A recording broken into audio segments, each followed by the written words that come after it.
morning. When I started thinking about this reflection, I had no idea what to talk about.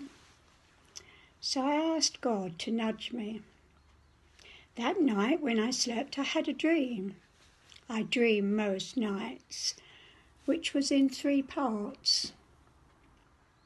Next morning I pondered what God would want me to be saying. I felt quite strongly that God had heard my prayer and gave me what he wanted me to say. I remembered my dream in great detail. Again, this is quite normal for me. I always remember them quite clearly.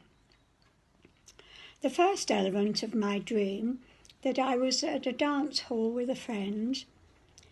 In my day, you sat round the hall waiting to be chosen to dance. My friend was, and she walked into the middle of the floor, and the young man and her greeted each other as old friends.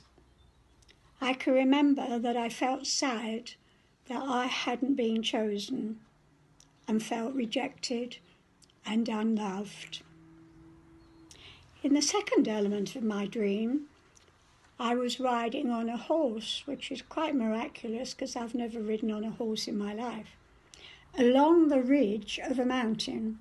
And as I looked down into the valley, I saw a young child being chased by a huge elk. That's a North Canadian deer. In the third element, I was at my daughter's church in Northampton in Flore, which I go to on a regular basis when I'm staying with her. And we were taking part in a flower festival. I stood and watched as my daughter produced this fantastic display of hollyhocks. It was beautiful. I was envious. She lost patience with it, as in her sight it wasn't perfect, and she put it in the dustbin and left the church. I tried desperately to retrieve the display from the bin, but just couldn't get it out. Okay, so what is God wanting me to say from this that he's put before me in my dream?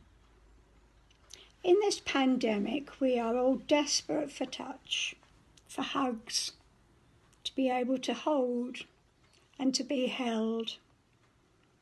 We need to make physical contact with each other. It's a very basic part of being a human being, a natural need. We were born to be tactile. There is no need to feel isolated or unloved or rejected in these difficult times, because in 1 Peter chapter 2, verse 9, we hear God telling us that we are a chosen people, a royal priesthood, a holy nation,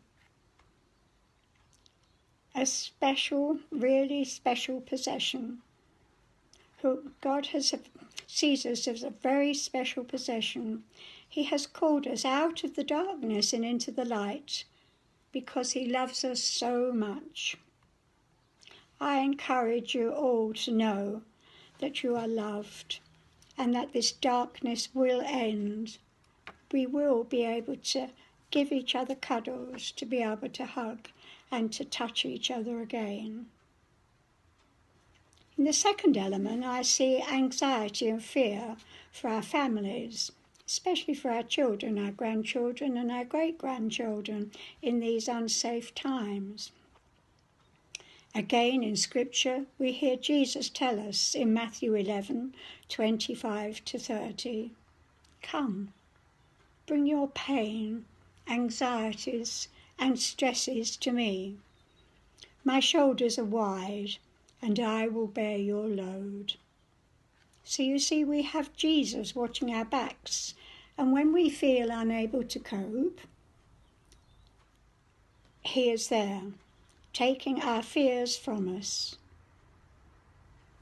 In the third element of my dream, I felt that it was about lost opportunities.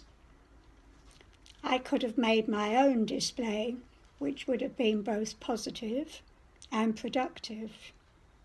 I could have made an effort, but I didn't. The moment was there, but I let it pass, and then it was lost. On top of that, I tried to use someone else's effort for myself, but I was unable to. We can't ride on other people's work. We have to put in our own effort. We have to grab the moment when it is given to us. Every opportunity presented to us should be part of God's plan. In Jeremiah 29, verse 11 onwards, God tells us, "For I know the plans I have for you, plans to prosper and not to harm you, plans to give you hope and a future." What wonderful piece of scripture.